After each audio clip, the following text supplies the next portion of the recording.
আমাদের আজকের গল্প চাওয়া পাওয়ার মাঝে। কলমে সুমিত সান্যাল। তমালিকা শৈশব থেকে সমস্ত রকম সুখ স্বাচ্ছন্দ্য আর প্রাচুর্যের মধ্যে থেকেই বড় হয়েছে। তার বাবা নিরঞ্জন ঘোষ বিশিষ্ট শিল্পপতি। সে তার একমাত্র কন্যা। এহেন পারিবারিক ঐতিহ্য থাকা সত্ত্বেও তার মধ্যে বড়লোকদের মতো অহংকার, দাম্ভিকতা আর আত্মম্বরিতা বিন্দুমাত্র ছিল না। তার বাবা তাকে সবসময় বলেন, তুমি যদি তোমার বড়লোকিয়ানা নিয়ে থাকো, নিজেকে সকলের থেকে ভিন্ন, সকলের ওপরে মনে করো, তবে তুমি দেখবে তুমি একা হয়ে গেছো। জীবনের আনন্দ তো সবার সাথে থাকলেই হয়। টাকা থাকলেই খুশি থাকা যায়, নচেত নয়। এর থেকে ভুল কথা বোধহয় হয় না। খেয়াল রাখবে, ক্ষমতা আর পয়সার অহংকার বড় একা করে দেয় মানুষকে। মানুষকে মানুষের মতো ভালোবাসবে। তমালিকার বাবা তার ব্যবসায় তার এই মনোভাব মেনে চলেন। সকল শ্রেণীর কর্মচারী তার কাছে নির্দ্বিধায় ব্যক্তিগত সমস্যা বলতে পারে, আর তিনি অনেকবার কোম্পানির বাধা ধরা নিয়মের গণ্ডির বাইরে গিয়েও ব্যক্তিগতভাবে প্রায় গোপনে তাদের সাহায্য করেন। একটি বৃহৎ পরিবারের মতো ব্যবসা চালান তিনি। তমালিকার অবচেতন মনে বাবার এই কথাগুলো গেঁথে গিয়েছিল। তার পোশাক আশাক চালচলনের মধ্যে কোনো বনেদিয়ানা ছিল না। সে নিজে যদিও গাড়িতে কলেজে যাতায়াত করত, কিন্তু তার বেশিরভাগ বন্ধু বান্ধব সাধারণ পরিবারের ছেলেমেয়েই ছিল। সে বন্ধুদের সাথে কলেজের ক্যান্টিনে বসে হাসি ঠাট্টা করতে ভালোবাসে। প্রায় বাড়ি ফেরার সময় গাড়ি ফেরত পাঠিয়ে দেয়, যাতে বন্ধুদের সাইকেলের পিছনে বা মোটর সাইকেলের পিছনে বসে ঘুরতে পারে। সে তার বন্ধু প্রাঞ্জলের অর্থাৎ প্রাঞ্জল আচার্যের বাড়ি থেকে আনা সাদামাটা টিফিন ভাগ করে নেয়। তার টিফিনের কখনো রুটি তরকারি, কখনো লুচি তরকারি বা ফ্রেঞ্চ টোস্ট থাকে। কলেজে এই দুজনের আন্তরিকতা ইদানিং সবার চোখে পড়েছে। তমালিকা ওকে প্রাণ বলে ডাকে, আর সে তাকে তনু বলে। প্রাণ মধ্যবিত্ত পরিবারের ছেলে। তার মা বাবা দুজনেই কলেজে পড়ায়। সে কলেজে সব সময় সব পরীক্ষায় শীর্ষস্থান অর্জন করে। দীর্ঘদেহী তেজস্বী এই যুবক কলেজের অনেকেরই চোখের মণি। তাকে বেশিরভাগ সময় তনুর সাথে দেখা যায়। প্রাণ প্রতিদিন নিজের মোটরসাইকেলে চেপেই কলেজে আসে। ইদানিং তনু বিকেলে প্রাণের সাথেই বাড়ি ফেরে। বাবার প্রশ্নের সামনে যাতে তাকে পড়তে না হয়, তাই প্রাণ তনুকে আগের রাস্তার মোড়েই নামিয়ে দেয়। এমএসসিতে দুজনেই ভালোভাবে পাশ করেছে। প্রাণ প্রতিবারের মতো কলকাতা ইউনিভার্সিটিতে এমএসসি ফিজিক্সে প্রথম স্থান দখল করেছে। সে কলকাতা ইউনিভার্সিটিতে পিএইচডি করবার জন্য নিজের নাম রেজিস্টারও করেছে। তনু এমবিএ পড়বার জন্য কলকাতা ইউনিভার্সিটিতেই ভর্তি হলো। ইদানিং তার ব্যাচের একটি ছেলে রণজয় বসু তার সাথে বন্ধুত্ব গড়ে তোলার চেষ্টায় আছে। কারণে অকারণে সে তমালিকার সাথে কথা বলে, অযাচিত সাহায্য করতে চায়। বন্ধুদের মধ্যে তার পক্ষ নিয়ে কথা বলে, যদিও তনু তাকে বেশি পাত্তা দেয় না। মাঝে সে রণজয়কে তার বাবার সাথে নিজের বাড়িতেও আসতে দেখেছে। বাড়িতে সে সবার সাথে, বিশেষ করে তনুর সাথে পরিমার্জিত ভদ্র ব্যবহার করে থাকে। তনুর বাবাকেও সে যথেষ্ট সম্মান দিয়ে কথা বলে থাকে। রণজয়ের বাবা সুভাষিস বসু বিশিষ্ট শিল্পপতি, তবে নিরঞ্জনবাবুর প্রতিদ্বন্দ্বী নন। ওনাদের ব্যবসা অন্য। তনু যদিও এখন প্রাণের সাথেই পড়াশোনা করছে না, তবে তাদের সম্পর্ক যথারীতি বজায় আছে। দেখা সাক্ষাৎ ইদানিং একটু কমে গেছে, স্বাভাবিক কারণে। আজকাল রণজয় মাঝে মাঝে তনুদের বাড়িতে আসে। তনুর একটু খটকা লেগেছে এই দেখে যে তার বাবা বেশ আন্তরিকতার সাথেই প্রতিবার রণজয়কে ঘরে বসান, তনুকে ডেকে পাঠান, আর প্রায় কোনো ছুতো করে বেরিয়ে যান ঘর থেকে। প্রাঞ্জলের পিএইচডি করা হয়ে গেছে। এখন সে কলকাতা ইউনিভার্সিটিতেই কর্মরত। প্রফেসর ডাক্তার প্রাঞ্জল আচার্য।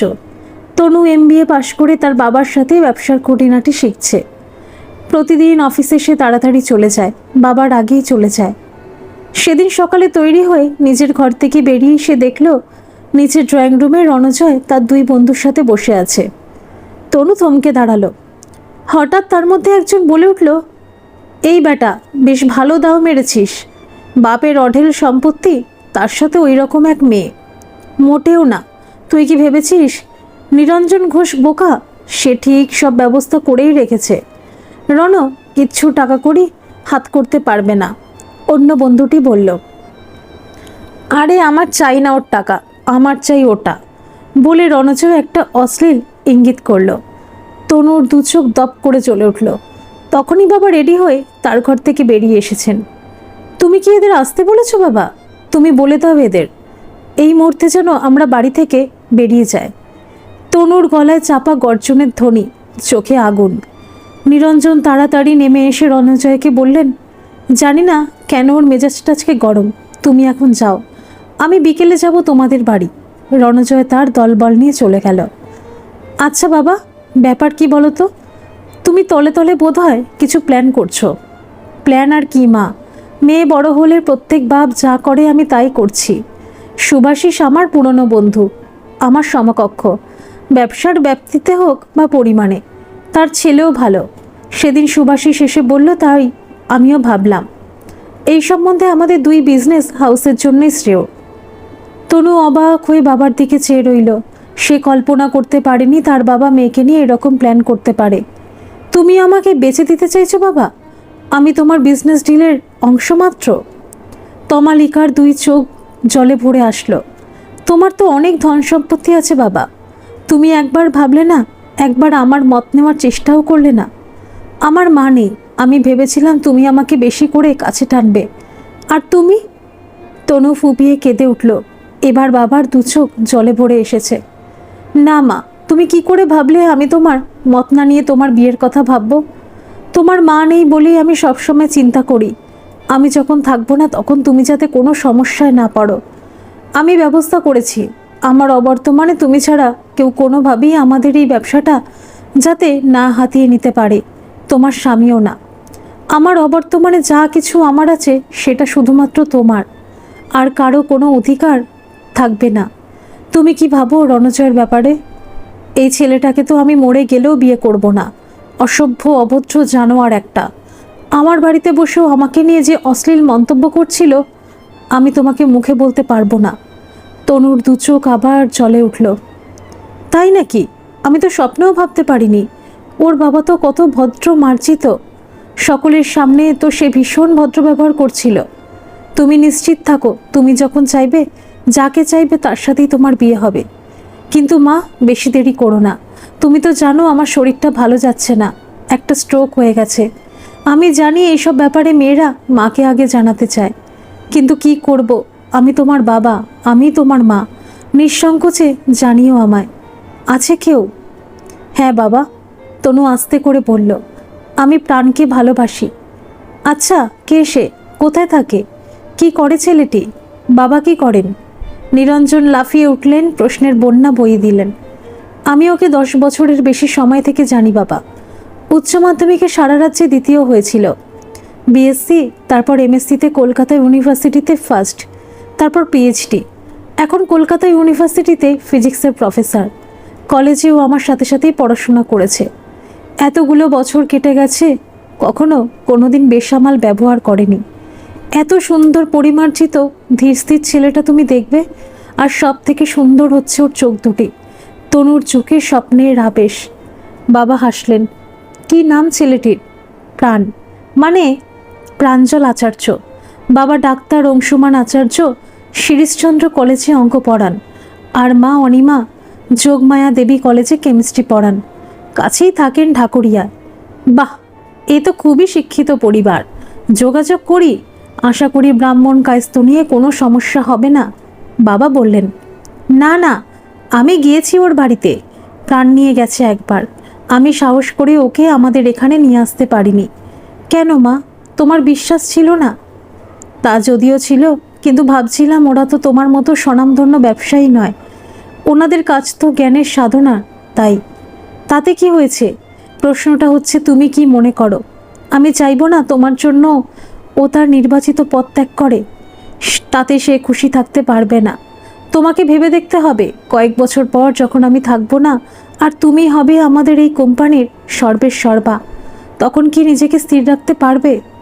স্ত্রীর কাছে যদি স্বামীকে প্রতিপন্ন করা হয়, যদি তাকে তার মা বাবাকে লাঞ্ছিত হতে হয়, তবে কিন্তু আমি স্বর্গেও শান্তি পাবো না। ক্ষমতার নেশায় ভালোবাসা যেন চাপা না পড়ে যায় মা। বাবা বললেন, না বাবা, তা কখনো হবে না। আমি প্রাণকে চিরদিন ভালোবাসবো। তনু বাবার হাত ধরে বলল, ঠিক আছে, তবে আমি কালই যাব ওনাদের সাথে কথা বলতে। পরদিন নিরঞ্জন প্রাণের বাবার সাথে দেখা করতে গেলেন। ওনারা তো আগেই তমালিকাকে পছন্দ করেছিলেন, সুতরাং অতি সহজে তমালিকা আর প্রাঞ্জলের বিবাহ পাকা হয়েই গেল। অংশুমানবাবু ও অনিমা দেবী নিরঞ্জনকে নিজের বাড়ি ঘুরিয়ে দেখালেন। বাড়ি ফেরার সময় নিরঞ্জন কন্যাকে জিজ্ঞাসা করলেন, তুমি ঠিক করে ভেবে দেখেছো তো মা, কোথায় থাকবে তুমি বিয়ের পরে? হ্যাঁ বাবা, আমি ঠিক করেছি বিয়ের পরে আমি কয়েক বছর স্রেফ স্বামীর ঘর করব। মাঝে মাঝে অফিসে যাব, কিন্তু জাস্ট টাচে থাকবার জন্য। প্রাণের সাথে যখন পরদিন দেখা হলো, প্রাণ ঠিক ওই প্রশ্নটাই করেছিল। আমি তো বাবাকেও বলে দিয়েছি বিয়ের পরে আমি কয়েক বছর চুটিয়ে বৈবাহিক জীবনটাকেই উপভোগ করব তোমার সাথে। তারপর তোমার ভালোবাসা যখন ঝিমিয়ে পড়বে, তখন আমি আবার অফিস যাওয়া শুরু করব। আমার ভালোবাসা কখনো কমবে না তনু। একদিন তুমি তোমার বিজনেস এম্পায়ারের মালকিন হবে। তখন তুমি যদিও আমাকে ত্যাগ করো, আমাকে আমাদের ছেড়ে মেতে ওঠো কর্পোরেট জগতে পাওয়ারের খেলায়, তখন আমি নীরবেই ভালোবেসে যাব তোমায়। তনুর দু চোখ হঠাৎ জলে ভরে উঠেছিল। তুমি মনে করো আমি ক্ষমতার নেশায় ভুলে যাব তোমায়? না, তা করি না তনু, আমি বিধ্বস্ত হয়ে যাব তবে। প্রাণ প্রথম সেদিন জড়িয়ে ধরেছিল তনুকে। শীঘ্রই তমালিকার প্রাঞ্জলের বেশ জাঁকজমক করে বিবাহ হয়ে গেল। কথা মতো তনু প্রাণের সাথে তার বাড়িতেই বসবাস করতে আরম্ভ করলো। তনুর একটা বড় গুণ হচ্ছে সে সব জায়গায় সবার সাথে অতি সহজেই মানিয়ে নিতে পারে।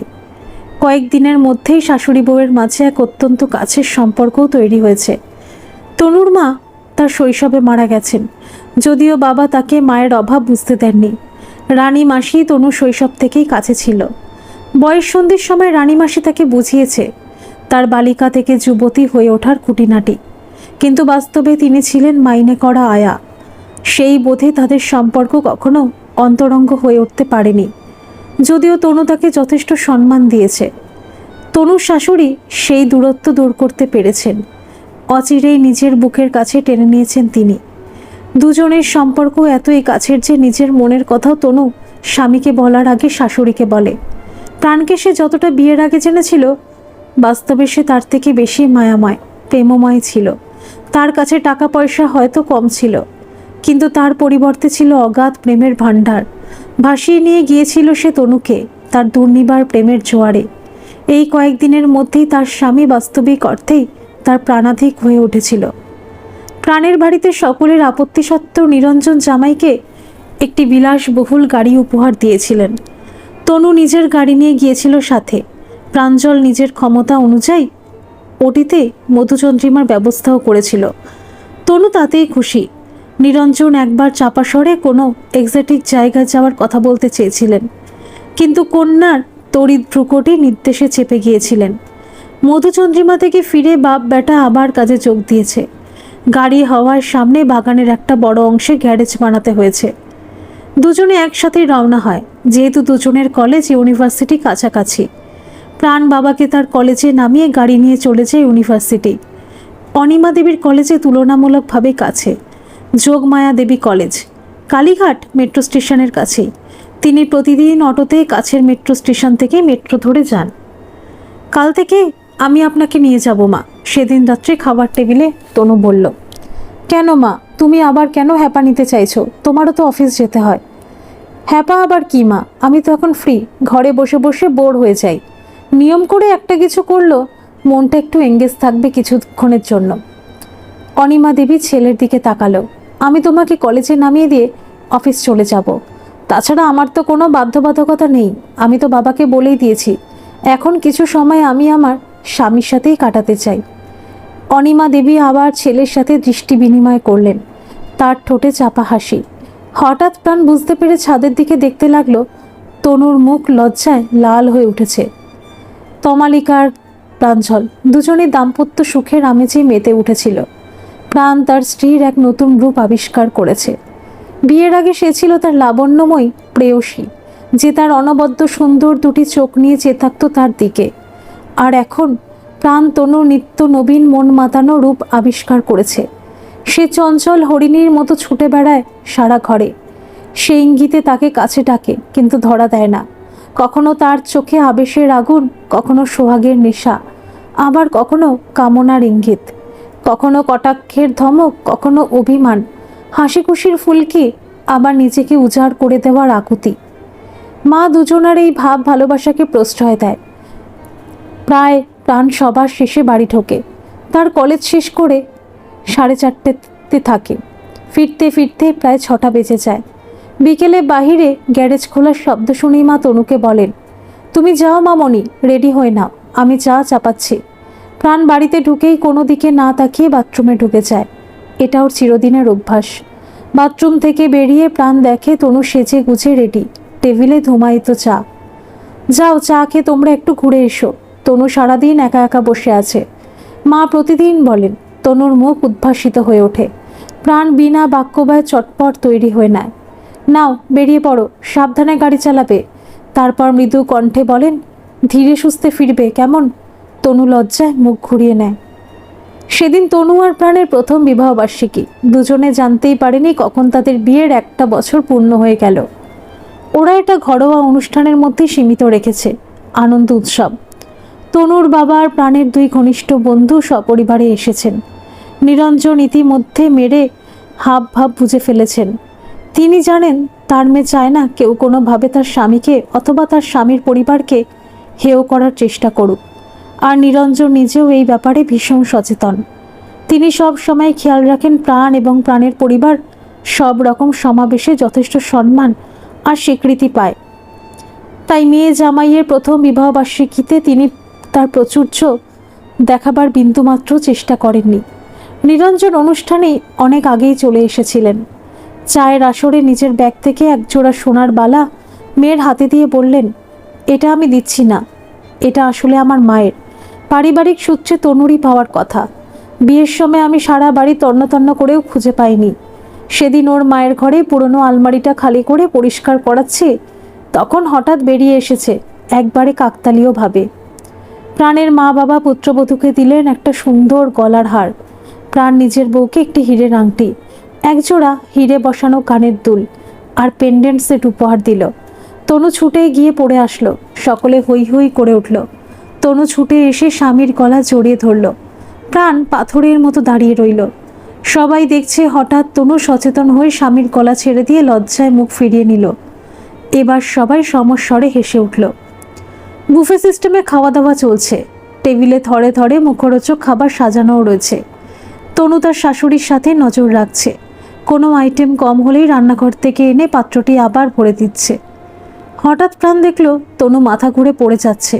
প্রাণ ছুটে এসে ওকে ধরে ফেলল। সবাই খাওয়া থামিয়ে ছুটে আসলো। নিরঞ্জন তৎক্ষণাৎ তার পারিবারিক ডক্টরকে ডেকে পাঠালেন। ইতিমধ্যে তনুকে ঘরে নিয়ে শুয়ে দেওয়া হয়েছে তার বিছানায়। মুখে চোখে জল দেওয়ায় তার জ্ঞান ফিরেছে। বয়স্ক ডাক্তার তনুকে ঘরে ঢুকে পরীক্ষা করলেন। কিছুক্ষণের মধ্যেই তিনি হাসি মুখে বেরিয়ে আসলেন। কি ব্যাপার ডাক্তারবাবু? তনু এর মধ্যে ঘর থেকে বেরিয়ে স্বামীর পাশে এসে দাঁড়িয়েছে। কিছুই না নিরঞ্জন বাবু, আপনি দাদু হতে চলেছেন। সকলে যেন লাফিয়ে উঠল। প্রাণ তনুকে শূন্যে তুলে দিল। এই নামাও, নামাও আমাকে। তারপর কিছুক্ষণ ঘরের মধ্যে শুধু কলরবের আওয়াজ। কে কি বলছে কেউ শুনছে না। হই অট্টগোল যখন একটু কমেছে তখন প্রাণ বলল, আমাদের বিবাহবার্ষিকীর সব থেকে মূল্যবান উপহার তনু দিতে চলেছে আমায়। নিঃসন্দেহে এর থেকে ভালো খবর আর কি হতে পারে আজকের দিনে। ডাক্তার অংশুমান বললেন।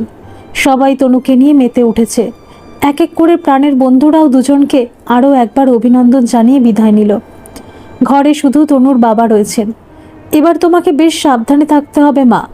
মা হওয়ার দায়িত্ব তোমার জন্য এক নতুন অভিজ্ঞতা। এই সময়টা কি তুমি আমার কাছে থাকতে চাও? তিনি একটু থামলেন। দেখলেন প্রাণের মুখটা হঠাৎ শুকিয়ে গেছে।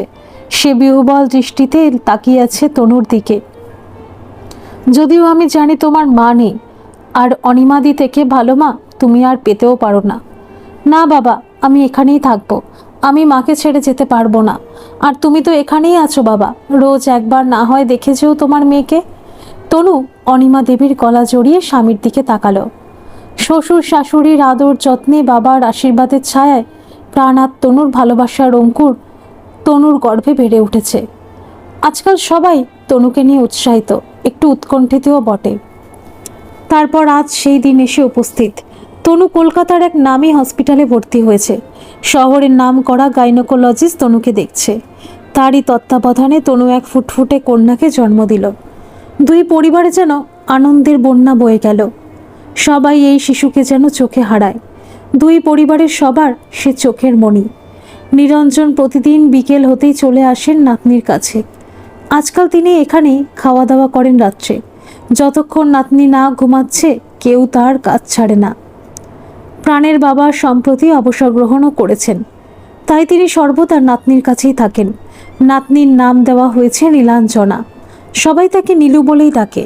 নীলু বললেই তার নীলকান্ত মণির মতো সুন্দর চোখে হাসি ফুটে ওঠে। সে তার ছোট ছোট হাত দুটি বাড়িয়ে দেয় কোলে উঠবার জন্য। 6 মাস পূর্ণ হতেই ধুমধাম করে অন্নপ্রাশন দেওয়া হলো নীলুর। এখন নীলুই যেন তনুর জীবন, আর রাত দিন কাটে শুধু মেয়েকে নিয়ে।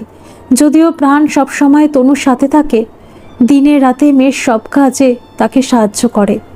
বাচ্চার কোনো কাজেই তার বিন্দুমাত্র অনীহা নেই, আপত্তি নেই। তনু একদিন স্বামীর গলায় তার 2 বাহু দিয়ে বলেছিল, আমার ভাবতেই ভালো লাগে যে আমার স্বামী শুধু আমাকে ভালোবাসে, ভালোবাসার দায়িত্বও পালন করে। তুমি আমাকে শুধু মা করেছো তা নয়, তুমি প্রকৃত অর্থে হয়ে উঠেছ হ্যান্ডস অন বাবা। আমি তোমাকে ভালোবাসি তোমার এই সুন্দর মনটার জন্য, এই নিষ্ঠার জন্য, এই দায়বদ্ধতার জন্য। আমি মনে প্রাণে তোমায় ভালোবেসেছি তনু। সব দায়িত্ব ভাগ করে নেওয়াটা তো ভালোবাসারই অংশ, প্রাণ বলেছিল। তনু হৃদয় যেন মলয় সমীরণ বয়ে গিয়েছিল নিঃশব্দে। সেদিন নীলুর প্রথম জন্মদিন। প্রাণ বেশ জাঁকজমক করে উৎসবের আয়োজন করেছে। অনেক বন্ধু বান্ধব, সহকর্মী, সপরিবার আমন্ত্রিত। সকাল থেকে বাড়িতে ব্যস্ততার শেষ নেই। নিরঞ্জন সকাল সকাল এসে পৌঁছেছেন। তার একমাত্র নাতনির জন্মদিন। নীলু এখন ধরে ধরে থপথপ করে হাঁটছে। 2-1টা আধো আধো শব্দ উচ্চারণ করতে শিখেছে। সবাই তাকে নিয়ে আনন্দে মেতে আছে। নীলু শুধু কোলে কোলেই ঘুরছে। ওর কারো কোলে যেতেই আপত্তি নেই। সারাদিন হই হই চলছে বাড়িতে। বিকেলে সবাইকে নিয়ে কেক কাটা হলো, অনেক ফটোও তোলা হলো। প্রাণ একজন পেশাদার ফটোগ্রাফার ব্যবস্থা করেছিল সারা দিনের ফটো তোলবার জন্য। খাওয়া দাওয়ার পর সব আমন্ত্রিত এক এক করে বিদায় নিয়ে চলে গেলেন। ঠিক হয়েছিল নিরঞ্জন আজকের রাতটা নাতনির কাছেই থাকবেন। রাত্রে খাওয়া দাওয়ার পর অনেকক্ষণ আড্ডাও চলতো। গত 1 বছর ধরে ওনার সকলের সাথে আড্ডা দেওয়ার অভ্যাস হয়ে গেছে। উনি জমিয়ে গল্প করতে পারেন, ভালোবাসেন এই পরিবারের সাথে মন খুলে আড্ডা দিতে। অংশুমান বাবুর সাথে ওনার সম্পর্ক বেআইয়ের মতো নয়, বন্ধুর মতো। সেদিন অনেক রাত হয়েছিল সবার শুতে শুতে।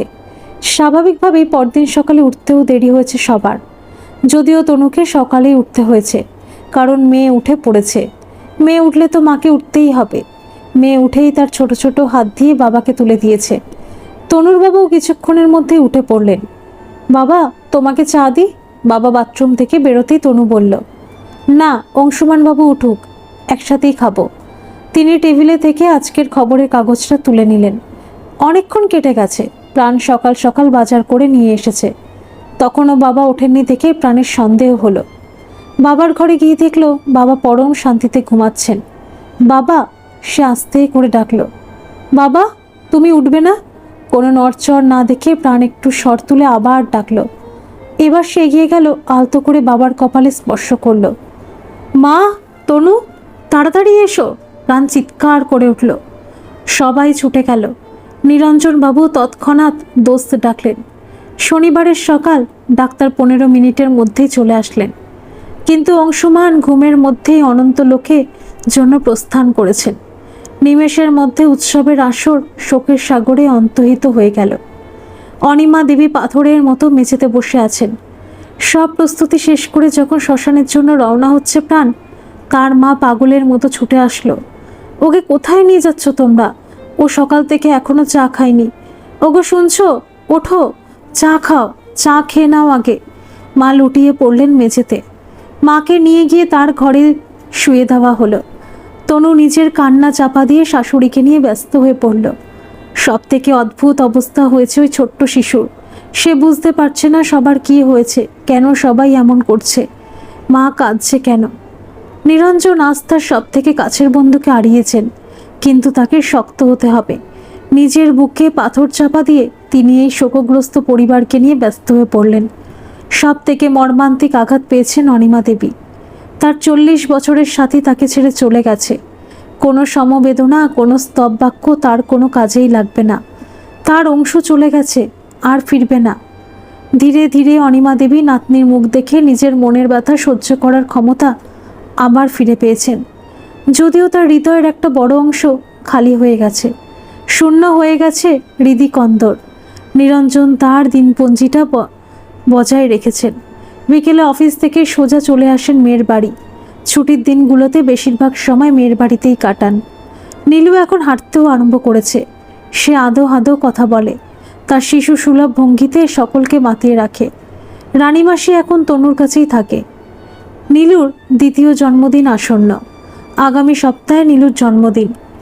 তনু আর প্রাণ বড় করে জন্মদিন পালন করতে চায় না। শুধুমাত্র তনুর বাবা আসবেন নাতনির জন্মদিনে। এমনিতেও তিনি প্রতিদিন বিকেলে তো আসেন। সেদিন না হয় একটু অন্যরকম খাওয়া হবে। আজকাল তনু আর সেদিন বিকেলে তনু সবেমাত্র শাশুড়িকে নিয়ে বাড়ি ফিরেছে। নীলু রানীমাসির সাথে পিছনের বাগানে খেলছিল, তাই রক্ষে, নহিলে মায়ের সাথে যাওয়ার জেদ ধরত। প্রাণ আজকাল আগেই বাড়ি ফেরে। এখন আর ওর 4টের পর ক্লাস থাকে না ইউনিভার্সিটিতে। হঠাৎ তনুর মোবাইল ফোন বেজে উঠল। নিরঞ্জন কোম্পানির ম্যানেজারের উৎকণ্ঠিত স্বর শোনা গেল। সাহেবের হার্ট অ্যাটাক হয়েছে ম্যাডাম, আমরা ওনাকে অ্যাপোলো হসপিটালে নিয়ে যাচ্ছি, আপনি তাড়াতাড়ি আসুন প্লিজ। প্রাণ পাশেই দাঁড়িয়েছিল। ভদ্রলোক এত উত্তেজিত স্বরে কথা বলছিল যে সব শুনতে পেরেছে।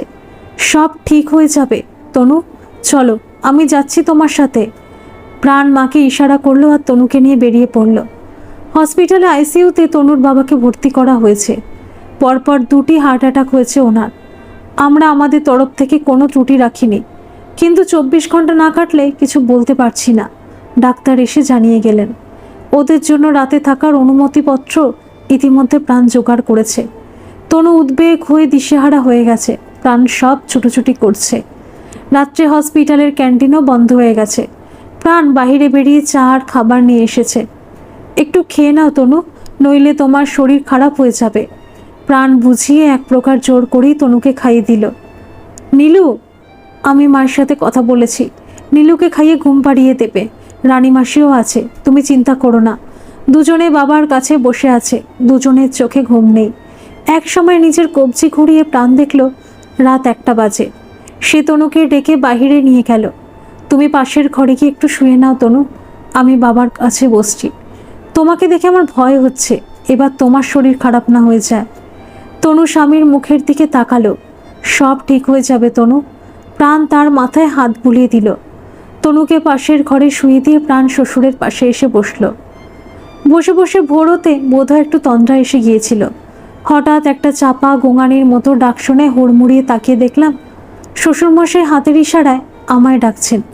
ওর মুখের কাছে ঝুঁকে পড়ে জিজ্ঞাসা করলাম, কি হয়েছে বাবা, কিছু বলবেন? একটু জল। আমি ওনার মাথার দিকটা তুলে চামচে করে একটু জল খাইয়ে দিলাম। তনুকে ডাকবো বাবা? ওকে পাশের ঘরে একটু শুতে পাঠিয়েছিলাম। ছুটে গিয়ে তনুকে ডেকে নিয়ে আসলাম।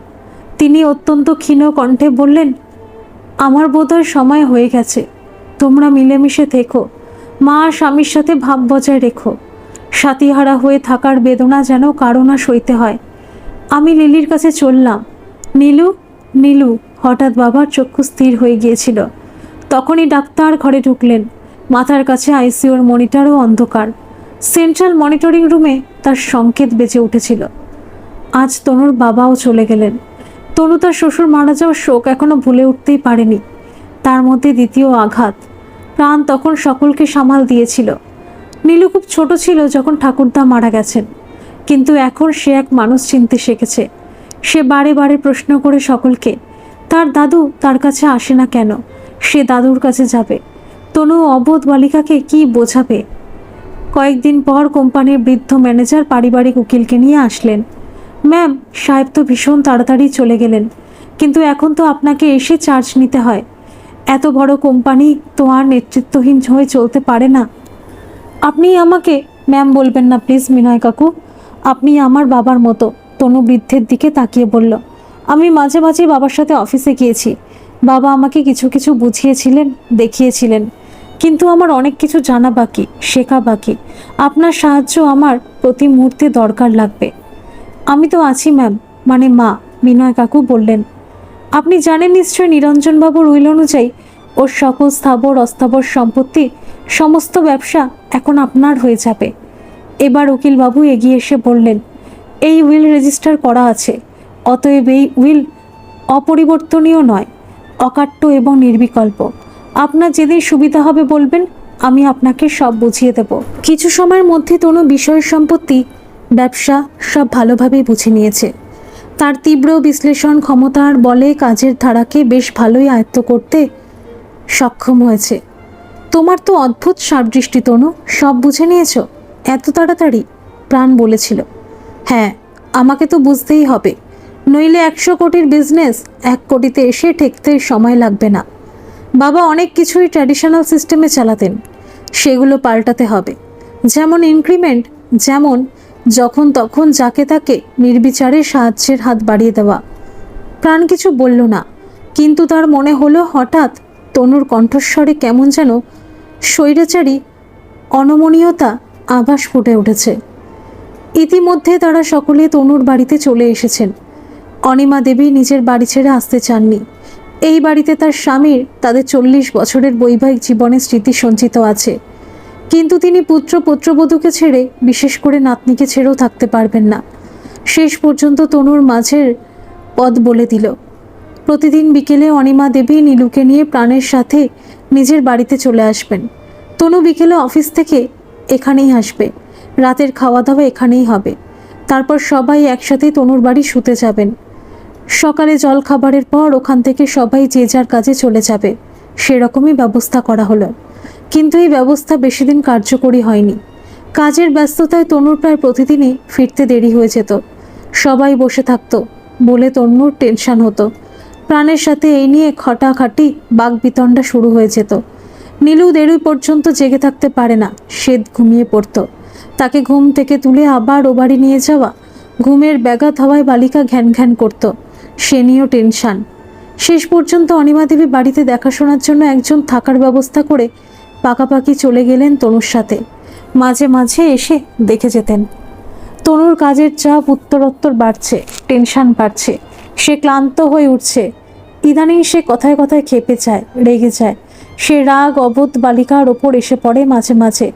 প্রাণ ধৈর্যবান, সে তনুকে শান্ত করার চেষ্টা করে, ভালোবাসার প্রলেপ দিয়ে ভরিয়ে তোলার চেষ্টা করে তনুর মন প্রাণ। কিছুদিনের মধ্যেই তনুর আশেপাশে কিছু মোসাহেব এসে জুটেছে তাকে প্ররোচিত করতে, তাকে অযাচিত পরামর্শ দিতে অথবা স্রেফ দিগ্ভ্রান্ত করে মজা দেখতে। সকলে মিলে ওর অহংকার জাগিয়ে তুলবার চেষ্টা করে যাচ্ছে। আজকাল তাদের প্ররোচনায় হোক অথবা নিজের অনুভূতির জন্য, তনু তার ক্ষমতার জন্য, ঐশ্বর্যের জন্য, তার ব্যবসার ব্যাপ্তির জন্য বেশ বোধ করতে আরম্ভ করেছে। সেদিন একটা পার্টিতে তনু ব্যবসায়ী গোষ্ঠীর মধ্যে দাঁড়িয়ে গল্প করছে সবার সাথে। হঠাৎ একজন মহিলা বিনা কোনো ভূমিকায় বলে উঠল, আপনারা তো চিন্তা করতে পারেন, মিসেস আচার্য মাত্র 26 বছর, ইনি 150 কোটির এই বিশাল বিজনেস এম্পায়ারের একমাত্র অধিষ্ঠাত্রী। প্রপার্টি কত কি আছে, কটা মার্সিডিজ আর BMW গাড়ি, তা আমি ঠিক বলতে পারবো না। মিসেস বসু, আপনি একই শুরু করলেন বলুন তো? আপনি আমাকে অহেতুক লজ্জা দিচ্ছেন। তনু কপট রাগ দেখালো। কেন, আমি কি কোনো মিথ্যা কথা বলেছি? ইতিমধ্যে আর এক মশায়েব এসে কাছে এসে দাঁড়িয়েছে। সত্যি তো, এতে লজ্জার কি আছে? আমি হলে তো বুক ফুলিয়ে বলতাম, সে বলল। বাড়িতে তনুর আচরণে আর তার অহংকারে ক্রমে ফুটে উঠেছে। একদিন রাত্রে প্রাণ দেখল তনু তার বালিশ আর পাশবালিশ নিয়ে বেরিয়ে যাচ্ছে ঘর থেকে। কি হলো তনু? প্রাণ আশ্চর্য মিশ্রিত কণ্ঠে জিজ্ঞাসা করল। আমি টায়ার্ড, আমার ঘুম দরকার। এই ঘরে থাকলে আমার ঘুম হবে না। তোমার মেয়ে আমাকে নিশ্চিন্তে ঘুমাতে দেয় না। 4 বার তুলে হিসি করাও, জল খাওয়াও, দুধ খাওয়াও, আমি পারবো না। প্রাণ মুখ হাঁ করে তাকিয়ে রইল। আমার মেয়ে? ও তোমার মেয়ে নয়। তুমি জানো আমি সন্তান চাইনি, তোমার আর তোমার মায়ের জন্য হয়েছে। নিজেকে তো সন্তান পেটে ধরতে হয় না, আদিক্ষেতা। তনু গজ গজ করতে করতে বেরিয়ে গেল। সেদিন প্রাণ সারা রাত চোখের পাতায় এক করতে পারেনি। অবস্থা এমন পর্যায়ে পৌঁছলো যে লোকে তার স্বামীকে প্রকাশ্যে হেয় করছে, তার বয়োজ্যেষ্ঠ শাশুড়িকেও অপমান করছে, অপদস্থ করছে, আর সে নীরবে তার পরোক্ষ সমর্থন করছে। একদিন তনুর বাড়িতে পার্টি চলছে, স্বাভাবিকভাবে প্রাণ সেখানে রয়েছে। হঠাৎ প্রাণকে দেখিয়ে বলল, এই যে ইনি হচ্ছেন মিসেস আচার্যের হাজবেন্ড। ইনি তো মাস্টারি করেন না মিসেস আচার্য? না, উনি ইউনিভার্সিটিতে প্রফেসর। তনু তাকে সংশোধন করার দুর্বল চেষ্টা করলো। ও, একই হলো, যে রাঁধুনে সেই শেফ। মহিলা হেসে গড়িয়ে পড়ল, আপনি লাকি মিস্টার আচার্য। অচিরেই আপনি এই বিপুল ঐশ্বর্য ভোগ করতে পারছেন। পুয়ার মিসেস আচার্য। আর একদিন পার্টিতে অনিমা দেবীকে দেখে একজন বলল, ইনি কি তোমার মেয়ের ন্যানি? তনু কি বলল? হাসির ফোয়ারার মধ্যে কিছু শোনাই গেল না। প্রাণ দেখল তনু আজকাল মদ্যপান করতেও আরম্ভ করেছে। আগে সে মাঝে মাঝে একটু বিয়ার খেত, কিন্তু এখন সে স্কচ খেতে আরম্ভ করেছে। প্রাণ ওকে সাবধান করার চেষ্টা করেছিল, কিন্তু তনু স্বামীকে দাবিয়ে দিয়েছিল। প্রাণ এই কারণেই সবসময় উৎকণ্ঠিত থাকত। মদের নেশায় তনু হিতাহিত জ্ঞানশূন্য না হয়ে যায়। সেদিন শুক্রবার, তনুর বাড়িতে আবার পার্টি চলছে। মদের ফোয়ারা বইছে, মৃদু ভলিউমে সঙ্গীত বাজছে। প্রাণ বোকার মতো একদিকে ফলের রসের গ্লাস নিয়ে দাঁড়িয়ে আছে। তনু একটা স্লিভলেস ব্লাউজ আর দামি সিল্কের শাড়ি পরেছে। পেটের একটা বড় অংশ অনাবৃত। তনুর হাতে স্কচের গ্লাস। নীলুর এখন 3 বছর বয়স। নীলুকে এরকম পার্টিতে আসতে দেওয়া হয় না। রানী মাসি সেদিকেই লক্ষ্য রাখে। হঠাৎ নীলু কোথা থেকে এসে বাবাকে জিজ্ঞাসা করছে, বাবা, মা ওটা কি খাচ্ছে, আমাকে দেবে না? তখনই তনুর মেয়ের দিকে নজর পড়ল। তুমি তুমি এখানে কি করছো? তনুর চোখে আগুন। নীলু ভয়ে বাবার পিছনে লুকিয়ে পড়ল। এই, কে আছে? রানী মাসি ছুটে আসলো। আমি একটু বাথরুমে গিয়েছিলাম, না জানে ও কখন চলে এসেছে। তুমি কি করো? একটা বাচ্চাকে সামলাতে পারো না? অপদার্থ সব চাকর বাকর। রানী মাসি অপমানে মুখ লাল করে চলে গেল সেখান থেকে। রাত ঘনিয়ে আসছে। প্রাণের মন আজ অজানা কারণে কুগাইছিল। এক সময় সঙ্গীতের ভলিউম আর গতি বাড়িয়ে দেওয়া হলো। এবার মদের নেশায় আমন্ত্রিতরা নাচতে আরম্ভ করলো। ঘরের আলো কমিয়ে দেওয়া হয়েছে। আমন্ত্রিতের মধ্যে দেশি বিদেশি সব রকম অতিথি রয়েছে। আমি তোমার স্ত্রীকে কিছুক্ষণের জন্য চুরি করে নিয়ে যাচ্ছি, এক সময় একজন বিদেশি অতিথি পাশ থেকে প্রাণকে বলল। প্রাণের প্রতিক্রিয়ার অপেক্ষা না করে সে তনুর কোমরে হাত দিয়ে নাচের আসরে টেনে নিয়ে গেল। প্রাণ তনুর হয়ে রানী পিসির কাছে ক্ষমা চাইতে গেছে। ফিরে এসে দেখল তনু আসরে নেই। প্রাণ নিজের স্ত্রীকে খুঁজতে আরম্ভ করলো। পিছনের একটা ঘর থেকে কিছু চাপা আওয়াজ পেয়ে সেদিকে পৌঁছে তার চক্ষু স্থির। দেখল তনু নেশায় বেহুশ বিছানায় চিত হয়ে শুয়ে আছে। বুকের আঁচল মেঝেতে লুটোচ্ছে, আর সেই বিদেশি লোকটি তনুর ব্লাউজ খুলবার চেষ্টা করছে। প্রাণ চট করে তার মোবাইল বাহির করে কিছু ভিডিও, কিছু ছবি তুলে নিল। এবার পিছন থেকে কলার ধরে টেনে নিজের সর্বশক্তি দিয়ে লোকটির নাকে একটা ঘুষি কষিয়ে দিল। যদিও সে শরীরের দিক থেকে প্রাণের চেয়ে দুগুণ ছিল, কিন্তু এই অতর্কিত আঘাতে মাটিতে লুটিয়ে পড়ল। মদের জন্য সে একটু বেসামাল ছিল।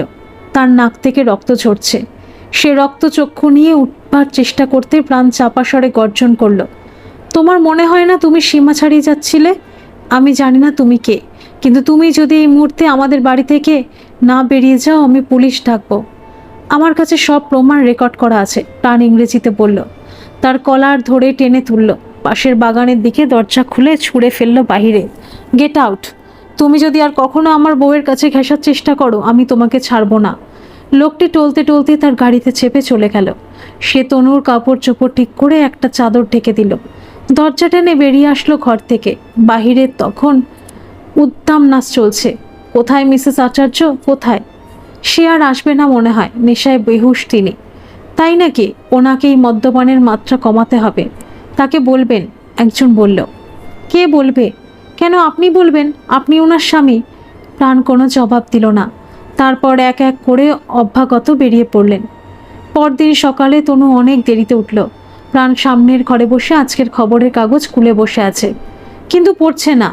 তনু কাছে এসে জিজ্ঞাসা করল, আমি কালকে আউট হয়ে গিয়েছিলাম না? ওই রিচার্ড আমাকে জোর করে খাইয়েছে, কিন্তু আমি ওই ঘরটায় কি করে পৌঁছলাম তুমি জানো? প্রাণ শান্ত কণ্ঠে বলল। আর ঘরে এত রক্ত? প্রাণ কিছু বলল না। খবরের কাগজ তুলে বাগানের দিকে চলে গেল। তনু সব হয়ে তাকিয়ে রইল। নিজের ঘরে ফিরে তনু দেখল প্রাণ ওকে একটা এমএমএস পাঠিয়েছে। দেখে তো তনুর চক্ষু স্থির। মুখ, চোখ, কান রাগে লজ্জায় লাল হয়ে উঠেছে। আজ হঠাৎই স্বামীর জন্য তার মনটা হু হু করে উঠল। কিছুক্ষণ পরে তনু আস্তে করে স্বামীর কাঁধে হাত রাখল। থ্যাঙ্কস, কালকে তুমি না থাকলে আমার সর্বনাশ হয়ে যেত। আমি আর কখনো মদ খাবো না, কথা দিলাম। তনু কথা রেখেছিল। তুমি আমাকে না চাইলেও আমি তোমার ক্ষতি হতে দিতে পারি না তনু। তনু কিছু বলল না, মাথা হেট করে দাঁড়িয়ে রইল। লোকটা কি মরে গেছে? কে? ওই তোমার রিচার্ড? প্রাণ হাসল।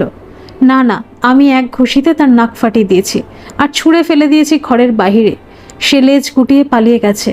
আমি তাকে শাসিয়েছি, ও যদি তোমার ধারে কাছে আসার চেষ্টা করে তবে আমি পুলিশে যাব। তুমি নিশ্চিন্তে থাকতে পারো, ও আর তোমার কাছে ঘেঁষছে না। তনু এগিয়ে স্বামীর গলা জড়িয়ে ধরল। প্রাণ স্বস্তির নিঃশ্বাস ছাড়ল। যাক, তনুর সুমতি হয়েছে তাহলে। কিন্তু হায়, নিয়তি আরও অনেক বড় ঝড় লিখে রেখেছে তার কপালে। তনু মদ খায়নি ঠিক, কিন্তু তার অহমিকা উত্তরোত্তর বেড়েই চলেছে। কুমন্ত্রণা দেওয়ার মানুষগুলো তার সঙ্গ ছাড়েনি। তনু নিজের পদ্ধতিতেই ব্যবসা চালাতে আরম্ভ করেছে। সে শক্ত হাতে কোম্পানির রেশ নিজের হাতে নিয়েছে। সে বছর সব কর্মচারীরা দেখল সকলে 3% হারে বেতন বৃদ্ধি পেয়েছে। কর্মদক্ষতা নিষ্ঠা বা কে কত বছর কাজ করছে তার কোনো বিচার নেই। কিছু পুরাতন কর্মচারী যাদের তার বাবা তাদের কর্মনিষ্ঠার জন্য, এবং কিছু কর্মচারী যারা বিষম পারিবারিক সংকটে ভুগছেন বলে রেখে দিয়েছিলেন, তাদের নির্দ্বিধায় বাধ্যতামূলক অবসর দিয়ে দিল। ফ্যাক্টরিতে কর্মীদের প্রোডাকশন বোনাস শেষ করে দিল। তনুর বক্তব্য হচ্ছে, ফ্যাক্টরিতে কাজ করার জন্য কর্মীরা মাহিনা পায়। তাদের রুটিনে কাজ হচ্ছে উৎপাদন করা, তাতে বোনাসের কি আছে? সব কর্মচারীর মধ্যে বিপুল অসন্তোষ আর ক্ষোভও ছড়িয়ে পড়েছে। শ্রমিকরা ফ্যাক্টরিতে বিক্ষোভ দেখালো, একদিনের প্রতীকী ধর্মঘট করলো। তারপর একদিন মিছিল করে তনুর বাড়ি ঘিরে ফেলল। সমস্বরে স্লোগান দিতে আরম্ভ করলো। তনু উত্তেজিত হয়ে পুলিশ ডাকতে যাচ্ছিল। প্রাণ সে সময় ঘরে ছিল। সে তনুকে থামিয়ে এগিয়ে গেল। শ্রমিকদের বোঝাবার চেষ্টা করতে আরম্ভ করলো। কিছু লোক প্রাণকে চিনত। একজন বয়স্ক শ্রমিক বড় আবেগের সাথে প্রাণের কাছে শ্রমিকদের দাবির ব্যাপারে বলতে আরম্ভ করলো। আচ্ছা, আপনারা শান্ত হন। কোনো সমস্যা বিক্ষোভ দেখালে কাজ বন্ধ করলেই তো তৎক্ষণাৎ সমাধান হয়ে যায় না। আমি ওনার সাথে কথা বলছি। প্রাণ এত আশ্বস্ত সুরে কথাগুলো বলল যে সেই বয়স্ক শ্রমিকদের নেতা সকলকে বলল, সাহেব আমাদের হয়ে কথা বলবেন বলেছেন, চলুন, আমাদের কথাটা বুঝতে হবে, ওনাকে সময় দিতে হবে। শ্রমিকরা বিক্ষোভ তুলে নিল। কিছুক্ষণের মধ্যে ভিড় ফর্সা হয়ে গেল। তনু ভ্রু কুঁচকে বাড়ির দরজায় দাঁড়িয়েছিল। তুমি কি বললে ওদের? কিছুই না। বললাম বিক্ষোভ দেখিয়ে কোনো কিছু আদায় করা যায় না, আবেদন করতে হয়। বলেছি আমি তোমার সাথে কথা বলবো। কথা বলার কি আছে? না মানে, দেখো তুমি ওদের অবস্থাটাও একটু ভেবে দেখো। ওরা দীর্ঘদিন আমাদের জন্য কাজ করছে, ওদের জন্যই তো কাজ চলছে। আমাদের কোম্পানি তো বস্তুত কর্মচারীরাই চালায়। প্রাণ নরম স্বরে বোঝাবার চেষ্টা করলো। আমাদের নয়, কোম্পানিটা আমার, বুঝেছ? আজ স্পষ্ট করে বুঝে নাও। আমি কি তোমার কোনো কাজে মন্তব্য করি? না। তবে তোমার কি এখতিয়ার আছে আমার ব্যাপারে নাক গলাবার? তনু পা ঠুকতে ঠুকতে চলে গেল। প্রাণ মর্মাহত স্তব্ধ হয়ে দাঁড়িয়ে রইল। তারপর এই রকম ঘটনা নিত্য নৈমিত্তিক হয়ে গেল। তনু কথায় কথায় স্বামীকে মুখ ঝামটা দেয়। চাকর বাকর শাশুড়ি কাউকে পরোয়া করে না। সেদিন সকালে উঠে প্রাণ দেখল নীলুর জ্বর, শরীর জ্বরে পড়ে যাচ্ছে। হঠাৎ নীলুর কি হলো, এত জ্বর? আমি আজকে কাজে যাব না, প্রাণ বলল। মেয়ের একটু জ্বর হয়েছে, তাতে তোমার কাজ বন্ধ করার কি আছে? ডাক্তার ডেকেছো তো? ডাক্তার দেখে যাবে, ওষুধ দেবে, জ্বর সেরে যাবে। রানীমাসিও তো আছে ওকে দেখার জন্য। প্রাণের উত্তরের অপেক্ষা না করে তনু নিজের ব্যাগ ব্রিফকেস ড্রাইভারের হাতে দিয়ে বেরিয়ে পড়ল। প্রাণ অবাক। তখনই ডাক্তার ঘরে ঢুকলেন।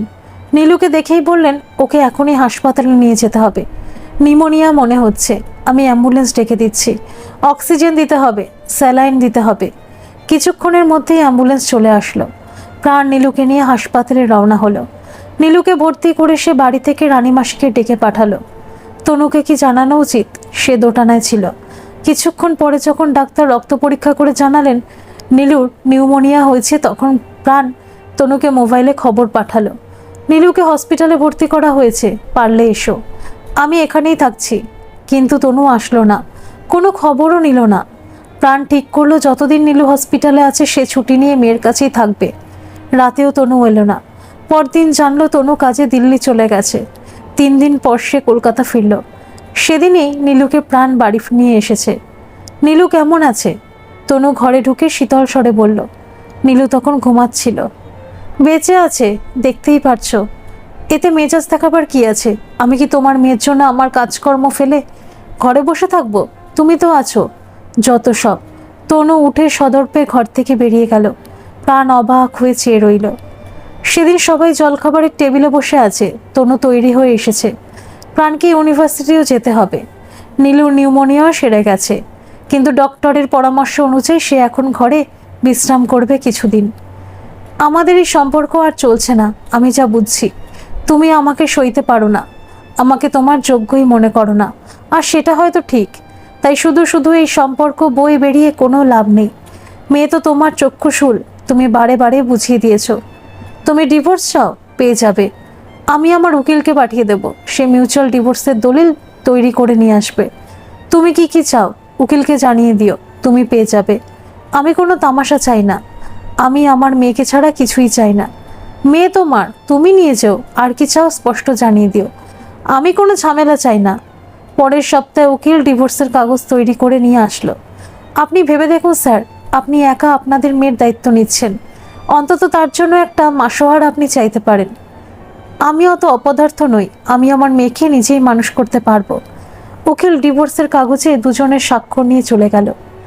2 দিন পরে উকিল এসে দুজনকে জানালো, সরি, আপনাদের দুজনকে একবার প্রাইভেট শুনানির জন্য যেতেই হবে। ডিভোর্সের আইনে সম্প্রতি যে সংশোধন হয়েছে তাতে আপনাদের একবার জজের সাথে দেখা করতেই হবে। নির্দিষ্ট দিনে দুজনে নির্ধারিত জজের ঘরে তার সামনে উপস্থিত হলেন। আপনারা দুজনে মিউচুয়াল ডিভোর্সের জন্য দরখাস্ত করেছেন, কারণটা আমি আপনাদের মুখে শুনতে চাই।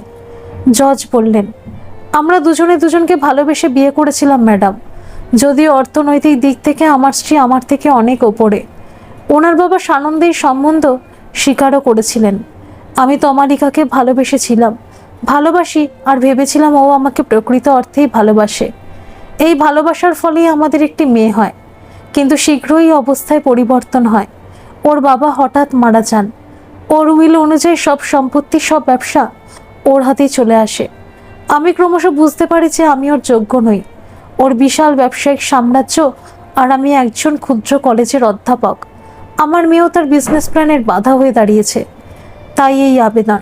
প্রাণ সংযমিত কণ্ঠে বলল, আপনারা কি মনে করেন বিয়ে একটা খেলা, একটা শর্ট টাইম কন্ট্রাক্ট? ভালোবাসার মাপকাঠি শুধুমাত্র টাকা পয়সা, স্টেটাস? আমি আকছার দেখি কত হতদরিদ্র মেয়ের সাথে ধনকুবেরের ছেলের বিয়ে হয়। সে বিয়ে টেকে। আমি নিজে এমন বিয়ের সাক্ষী। আপনাদের ক্ষেত্রে ব্যাপারটা উল্টো হয়ে গেছে। আপনারা দুজনেই সমপর্যায়ে শিক্ষিত, একে অন্যকে মেনে নিতে পারছেন না কেন? আপনারা ওই ছোট্ট মেয়েটির কথাও ভাবছেন না। প্রাণ মাথা নিচু করে বসে রইল। মিসেস আচার্য, উনি তো ওর কথাই বললেন, আপনি বলুন।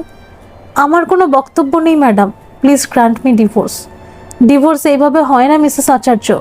ক্রিমিনাল কেস না হলে তাৎক্ষণিক বিবাহ বিচ্ছেদ হয় না। আপনাদের 6 মাস একসাথে থেকে চেষ্টা করতে হবে, দেখতে হবে মিটমাট করা যায় কিনা। আর কোনো পথ নেই ম্যাডাম? তনু অবিশ্বাসের সুরে বলল, একটাই পথ আছে। এখন আমি আপনাদের লিগ্যাল সেপারেশন দিতে পারি। 6 মাসে যদি আপনাদের মত না পাল্টায়, ডিভোর্স অর্ডার ইস্যু হয়ে যাবে। জজ সেরকম আদেশপত্র জারি করে দিলেন।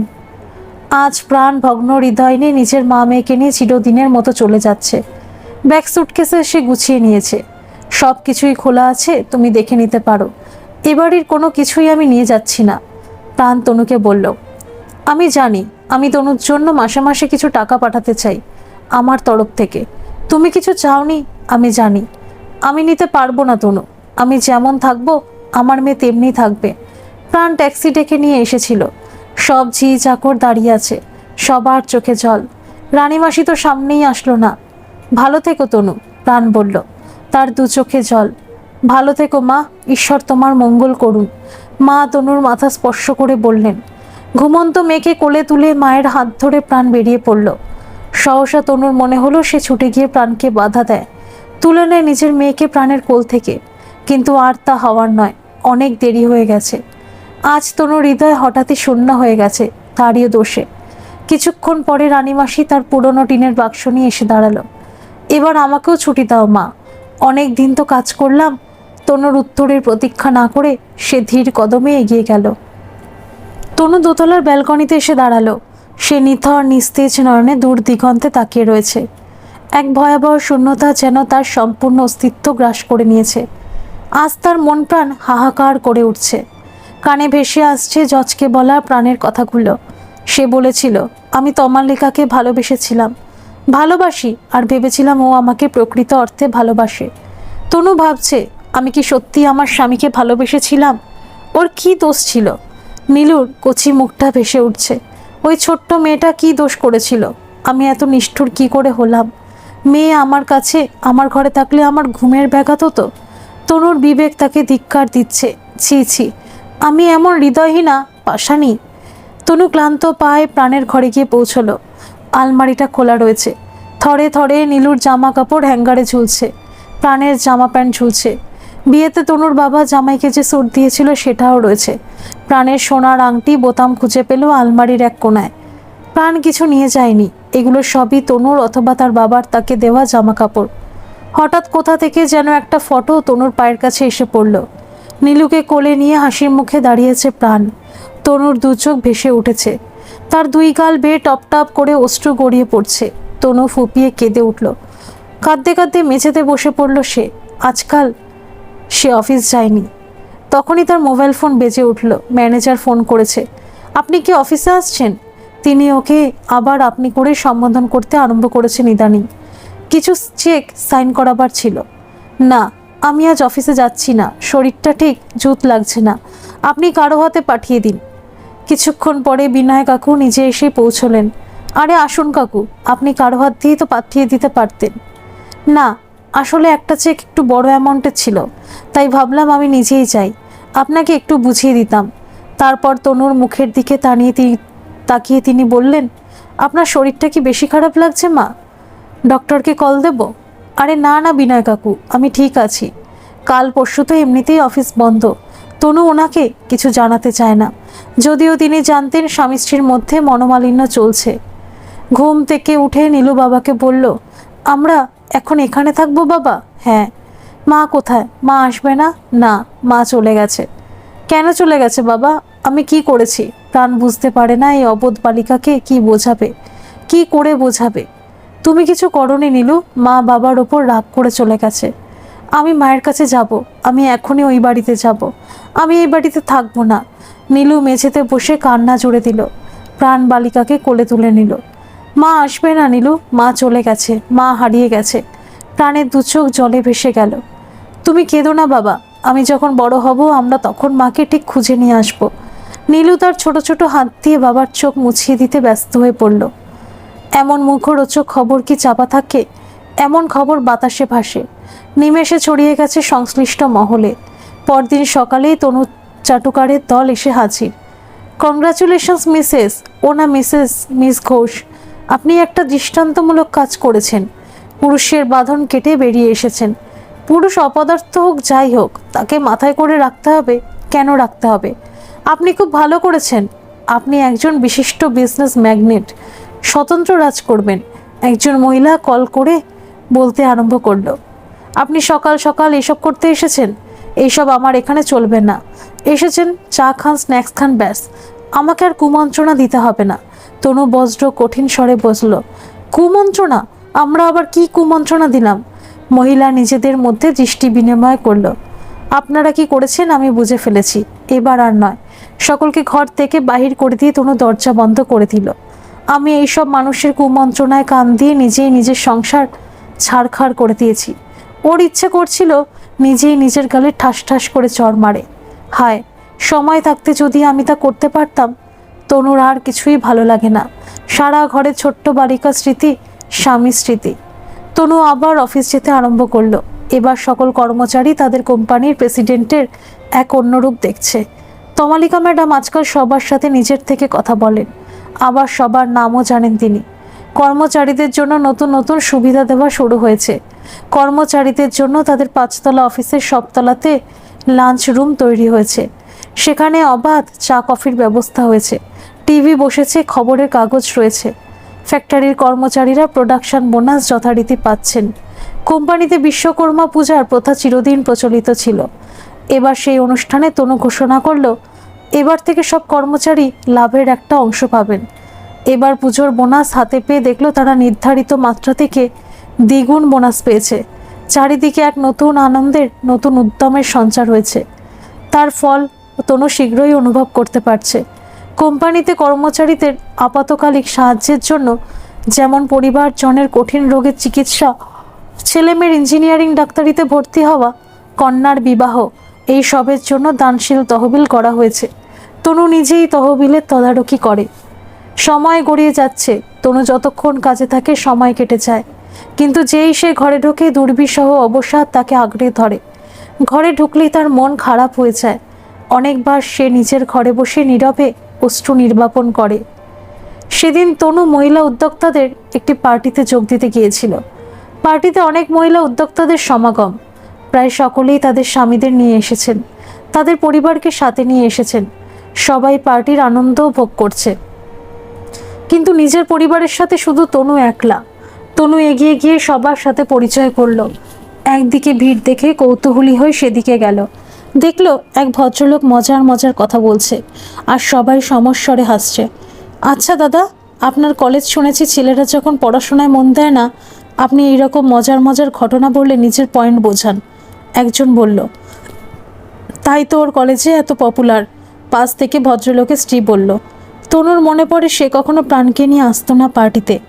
তার নিজের ওপরেই রাগ হচ্ছে। সবার স্বামী ছেলেমেয়ের সাথে আছে, সে নিজের দোষে সব কিছু হারিয়েছে। ফলের রসের গ্লাস নিয়ে তনু একদিকে দাঁড়িয়ে আছে। তারই মতো আরও একজন মহিলা তার একটা ছোট্ট মেয়ে নিয়ে দাঁড়িয়ে আছে। মেয়ে মায়ের কানে কানে কিছু বলল। মা মেয়েকে বাথরুমের দিকে নিয়ে গেল। ফিরে এসে সে মেয়ের প্লেট সাজিয়ে খাওয়াতে নিল। হঠাৎ বালিকা বমি করে ফেলল। মা তাকে কোলে করে বাথরুমে নিয়ে ছুটল। ইতিমধ্যে তনু জেনেছে ভদ্রমহিলার স্বামী দুর্ঘটনায় মারা গেছেন। মা মেয়ের মুখ ধুয়ে নিয়ে আসলো। ব্যাগ থেকে একটা সিরাপ মেয়েকে খাওয়ালো। ব্যাগ থেকে ন্যাপকিন বাহির করে মেয়ের মুখ মুছিয়ে দিল। ভদ্রমহিলা মেয়েকে কোলে তুলে তার কান্না থামাবার চেষ্টা করছে। তুমি আইসক্রিম খাবে? কত রকম আইসক্রিম আছে ওখানে। তনু এগিয়ে গিয়ে বলল, না, আমি বাড়ি যাব, আমার এখানে ভালো লাগছে না। ভদ্রমহিলা তনুর দিকে তাকিয়ে একটু হাসলো। যাই মিসেস আচার্য। তিনি মেয়েকে কোলে তুলে নিয়ে বেরিয়ে পড়ল। তনুর দু চোখ হঠাৎ ভরে আসলো। নীলুর মুখটা ভেসে উঠেছে চোখের সামনে। তার আর কিছুই ভালো লাগছে না। এক সময় তনু নিঃশব্দে বেরিয়ে পড়ল। সেদিন তনু একটা কোম্পানিতে মিটিং করতে গিয়েছিল। সে জানতো ওই কোম্পানি তারই মতো এক মহিলা চালান। মিটিং চলাকালীন তনু দেখল ভদ্রমহিলা বারে বারে ঘড়ি দেখছেন। আপনার কি তাড়া আছে মিসেস শুক্লা? হ্যাঁ, আমার মেয়েকে নিতে যেতে হবে, 4:30 ছুটি। আমাকে না দেখলে আবার কান্না জুড়ে দেবে। ও তাহলে ঠিক আছে, আমি কালকে সকালে আসতে পারি? না না, ছি, আমি আপনাকে সময় দিয়েছিলাম, আমাদের তো কথা হয়েই রইল। আমার প্রপোজাল আমি দেখে নিচ্ছি। আপনার প্রপোজাল আমি দেখে নিচ্ছি, কোনো যদি প্রশ্ন থাকে আমি আপনাকে ফোন করে নেব। তারপর একটু অপরাধী সুরে বললেন, আসলে মেয়ের বাবাই প্রতিদিন নিয়ে আসে, কিন্তু উনি গেছেন হরিদাস মিউজিক ফেস্টিভ্যালের জন্য গোয়ালিয়রে। ও আচ্ছা আচ্ছা, উনি কি সঙ্গীতজ্ঞ? হ্যাঁ, উনিই তো। আপনি চেনেন না পণ্ডিত সারদা প্রসাদ শুক্লা, আমার স্বামী। ভদ্রমহিলা গর্বের সাথে বললেন। লজ্জায় তনুর মাথা হেঁট হয়ে গেল। সে কখনো নিজের স্বামীকে সম্মান করেনি। তনু জানে নীলু এখন স্কুলে যায়, কোন স্কুলে যায় তাও সে জানে না। তার মনে হলো এক যুগ সে মেয়েকে দেখেনি। হঠাৎ সে চঞ্চল হয়ে উঠে পড়ল। তাড়াতাড়ি অফিস থেকে বেরিয়ে তাদের বাড়ির তলঘরে পার্কিংয়ে চলে আসলো। তাকে দেখে ড্রাইভারও ছুটে আসলো। আপনি কোথাও যাবেন ম্যাডাম? আমি যাব, তোমাকে লাগবে না, আমি ফিরে আসি, তারপর বাড়ি যাব আমরা। তনু গাড়ি নিয়ে বেরিয়ে পড়ল। নীলু স্কুলের সামনে রাস্তার উল্টো দিকে এসে দাঁড়ালো। তখনও ছুটির ঘন্টা পড়েনি। কিছুক্ষণের মধ্যেই ছুটির ঘন্টা বেজে উঠল। বাচ্চারা শৃঙ্খলাবদ্ধভাবে বেরোচ্ছে। শিক্ষক শিক্ষিকারা সজাগ দৃষ্টি নিয়ে দাঁড়িয়ে আছে। তখনই তনু নীলুকে দেখতে পারল। তার ইচ্ছে হলো সে ছুটে তার কাছে চলে যায়। কত বড় হয়ে গেছে মেয়ে তার। তনুর মনটা হাহাকার করে উঠল। আবার একবার অনুশোচনার বান তনুকে ভাসিয়ে নিয়ে গেল। প্রাণ ইতিমধ্যেই গাড়ি কিনেছে। অনিমা দেবী নাতনিকে নিতে এসেছেন। তনুর চোখ ঝাপসা হয়ে উঠেছে। নিজের শাড়ির আঁচল দিয়ে চোখ মুখ মুছে মাথা তুলতে সে দেখল নীলু চলে গেছে। আজ তনুর অফিস থেকে ফিরতে একটু দেরি হয়েছে। শুক্রবারের বিকেল, রাস্তায় অন্যদিনের চেয়ে একটু বেশি ভিড়। তনুর মাথাটা ধরেছিল, তাই সে চোখ বন্ধ করেই মাথাটা হেলান দিয়ে বসেছিল। একটু তন্দ্রা মতো এসে গিয়েছিল। অনেকক্ষণ গাড়ি দাঁড়িয়ে আছে মনে হয়। তনু বলল, কি হয়েছে সামনে? গাড়ি দাঁড়িয়ে আছে কেন? তনু দেখল শ্যামবাজার পাঁচমাথার মোড়ের কাছে গাড়ি আটকে আছে। সামনে অ্যাক্সিডেন্ট হয়েছে ম্যাডাম। কি ঝামেলা? নিজের দিকে জানালার কাচ নামিয়ে মুখ বের করে তনু জিজ্ঞাসা করলো, কি হয়েছে দাদা? কিসের অ্যাক্সিডেন্ট? একটা মারাত্মক অ্যাক্সিডেন্ট হয়েছে সামনে। একটা মোটর সাইকেল একটা মিনি বাসের তলায় চাপা পড়েছে। ওহ, দেখা যায় না, একেবারে পিষে দিয়েছে। লাল রঙের মোটর সাইকেলটা দুমড়ে মুচড়ে গেছে। লাল রঙের মোটর সাইকেল? তনুর মাথাটা বাই করে ঘুরে গেল। প্রাণের তো লাল রঙের মোটর সাইকেল। তনু গাড়ি থেকে নেমে তীর বেগে ছুটল। না, দেখলো 18 থেকে 19 বছরের একটি ছেলে। তনু ক্লান্ত পায়ে ফিরে আসলো। ড্রাইভার অবাক হয়ে তনুকে দেখছে। কি হয়েছে ম্যাডাম, আপনি ছুটে গেলেন? না মানে, ওর তো লাল রঙের মোটরসাইকেল ছিল। বয়স্ক ড্রাইভার জানে ম্যাডাম কার কথা বলছেন। আজ তনুর শরীর মন ক্লান্তিতে অবসাদে জর্জরিত। স্নান করে সে কিছুক্ষণ সামনের ঘরে আলো কমিয়ে চোখ বন্ধ করে বসে রইল। খাবার জোগাড় করব দিদি? কাজের মহিলা এসে জিজ্ঞাসা করলো। আজকে বেশি কিছু খাবো না, একটা রুটি একটু তরকারি দিয়ে আর একটু গরম দুধ। কাজের মেয়েটি চলে গেল। খেয়ে দেয়ে তনু আরও কিছুক্ষণ বসে রইল। তারপর ক্লান্ত অবসন্ন দেহটা বিছানায় নিয়ে ফেলল। পরদিন সকালে তনু ধর পড়িয়ে জেগে উঠল। শীতাতপ নিয়ন্ত্রিত ঘরে তার সারা শরীর ঘামে ভিজে গেছে। মাথা ঘুরছে, হৃদস্পন্দন বেড়ে গেছে, হাঁপড়ের মতো শ্বাস প্রশ্বাস পড়ছে। এই ভোরবেলা তনু একটা ভয়ঙ্কর স্বপ্ন দেখল। সে দেখল প্রাণের দেহ মেঝেতে শোয়ানো আছে আর নীলু সেই দেহের ওপর উপুড় হয়ে হাপুস নয়নে তারস্বরে কাঁদছে। তনু হঠাৎ ফুপিয়ে কেঁদে উঠল। এক সময় তনু খাট থেকে নেমে বাথরুম থেকে মুখ ধুয়ে আসলো। দেখলো সকাল 7টা বেজেছে। সে ঝড়ের মতো বেরিয়ে পড়ল। রাতের বাসি কাপড় পাল্টাবার খেয়াল রইল না তার। দিদি চা খাবেন না? কাজের মেয়েটা চায়ের কাপ নিয়ে দাঁড়িয়ে আছে। তনুর কানেই গেল না কথাটা। তবে স্নায়ু কঠিন হয়ে গেছে। তাকে তাড়াতাড়ি প্রাণের কাছে পৌঁছতে হবে। শ্বশুর বাড়ি পৌঁছিয়ে সে ডোরবেল বাজালো। অনিমা দেবী দরজা খুললেন। মা, প্রাণ কোথায়?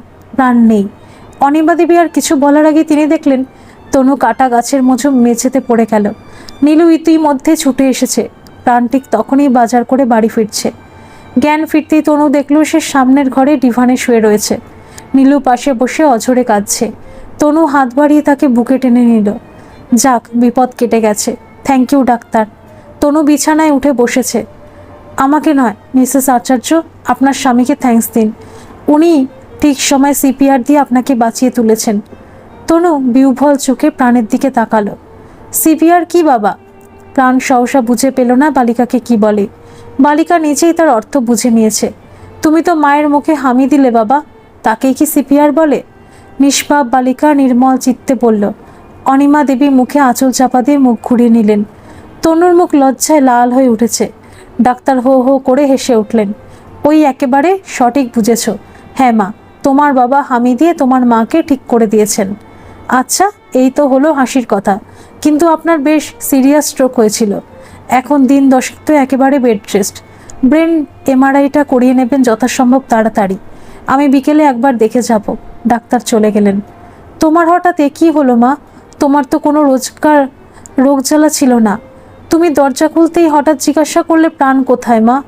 আমি বললাম প্রাণ নেই, আর তুমি সঙ্গে সঙ্গে কাটা গাছের মতো পড়ে গেলে। প্রাণ নেই মানে ও বুঝলে প্রাণ মরে গেছে? প্রাণ পাশ থেকে বলল। তুই চুপ কর তো, লজ্জা করে না তোর? মা বলে উঠলেন। তোমার কি চেহারা হয়েছে, আর এইটুকু বয়সে স্ট্রোক? সব আমার পাপের ফল। আমার অপরাধের ক্ষমা নেই মা। আমি নিজেকে কখনো ক্ষমা করিনি, তুমিও করো না। আমাকে শাস্তি দাও। আমি হৃদয়হীনা পাষাণী। আমার মেয়েকে আমি দূরে ঠেলে দিয়েছি। তনু ঝড় ঝরিয়ে কেঁদে উঠল। সে বিছানা থেকে নামবার চেষ্টা করছিল, হঠাৎ টলে পড়ে যাচ্ছিল। প্রাণ ঝাঁপিয়ে পড়ে সামলে নিল। তুমি শান্ত হও তনু, বেশি স্ট্রেস নিও না। তোমার শরীর ঠিক নেই। তুমি নিজেকে শাস্তি দিয়ে আমাদের সকলকে শাস্তি দিচ্ছ। প্রাণ তনুকে জড়িয়ে ধরল। অনিমা দেবী আড়ালে চলে গেলেন। দিন আটেক হয়েছে তনু নিজের সম্পূর্ণ পরিবারের সাথেই আছে। সবাই ওকে আগলে রেখেছে। সবাই সতর্ক যাতে তনু মনে কোনো কষ্ট না পায়। ইতিমধ্যে তার স্বাস্থ্যে অনেকটা উন্নতিও হয়েছে। সেদিন দুপুরে খাওয়ার পর সবাই তনুর ঘরে এসে বসেছে। অনেকগুলি বালিশ দিয়ে মাথার দিকটা উঁচু করে তনু বসেছে। নীলু মাকে জড়িয়ে আছে। বিয়ের পরের দিনগুলোই ভালো ছিল মা। আমার কোনো কাজ ছিল না। মা কিছুই করতে দিতেন না আমাকে। আমরা মা বেটিতে সারাদিন গল্প করতাম। বিকেলে যেই ওর মোটরসাইকেলের শব্দ শোনা যেত মা বলতেন, যাও তুমি তাড়াতাড়ি রেডি হয়ে নাও, আমি চা করছি। চা খেয়ে আমরা বেরিয়ে পড়তাম। তনু স্মৃতিচারণ করছিল। সেটা এখনো হতে পারে তনু? প্রাণ মায়ের দিকে তাকিয়ে বলল, নিশ্চয়ই। এখন শুধু একটা পরিবর্তন হয়েছে, এখন নীলু তোমাদের সাথে থাকবে। শুধু নীলু কেন মা, আপনিও যাবেন আমাদের সাথে, এখন তো ওর গাড়িও আছে। তনু প্রাণের দিকে তাকিয়ে বলল, ঠিক তাই, আমরা একসাথেই বেরোবো। তুমি অফিস থেকে ফিরলে, আমি কলেজ থেকে ফিরবো, নীলু স্কুল থেকে। আমরা ঘুরে ফিরে এলাম, খেয়ে দিয়ে নীলু ঘুমিয়ে পড়ল। তারপর না হয় তুমি বাড়ি ফিরলে। হঠাৎ সবাই চুপ। তনুর দু চোখ আবার জলে ভরে এসেছে। তুমি কি আমাকে ক্ষমা করনি প্রাণ? আমি ওই অভিশপ্ত বাড়িতে আর যাব না। আমি তোমাকে ছাড়া আর বাঁচতে পারবো না, নীলুকে ছাড়া তো নয়। তনুর দু চোখ বেয়ে অশ্রু গড়িয়ে পড়ল। মা, তুমি কাঁদছো কেন? বাবা মায়ের কি হয়েছে? আমার ক্ষমা করো তনু। আমি ঠাট্টা করছিলাম। প্রাণ তনুর মাথায় হাত বুলিয়ে দিল। অতীতকে তোমরা ভুলে যাও মা, এই তো সবে তোমাদের জীবন শুরু। অনিমা দেবী বললেন, চলো নীলু, মাকে একটু বিশ্রাম করতে দাও, আমরা একটু গড়িয়ে নিই। না না, ওকে আমার কাছেই থাকতে দাও প্রাণ, আমার অনেক দিনের ঘাটতি রয়ে গেছে। সুখী দম্পতির সুখের সংসার পুনরায় শুরু হয়ে গেল। তনু আর প্রাণ বুঝে ফেলেছে, চাওয়া পাওয়ার হিসেব মেলাতে গেলে ভালোবাসা হারিয়ে যায়। প্রকৃত ভালোবাসা হচ্ছে পরস্পরের কাছে উজাড় করে দেওয়া। ধন্যবাদ সকল বন্ধুরা। এই গল্পটি যদি আপনাদের ভালো লেগে থাকে তাহলে অবশ্যই একটা লাইক করে দেবেন। আর এই চ্যানেলে নতুন হয়ে থাকলে চ্যানেলটিকে সাবস্ক্রাইব করে আমার পাশে থাকবেন, আর পাশে থাকা বেল আইকনটিকে প্রেস করে দেবেন, যাতে সমস্ত গল্পের নোটিফিকেশানগুলি সবার প্রথমে আপনাদের কাছে পৌঁছে যায়।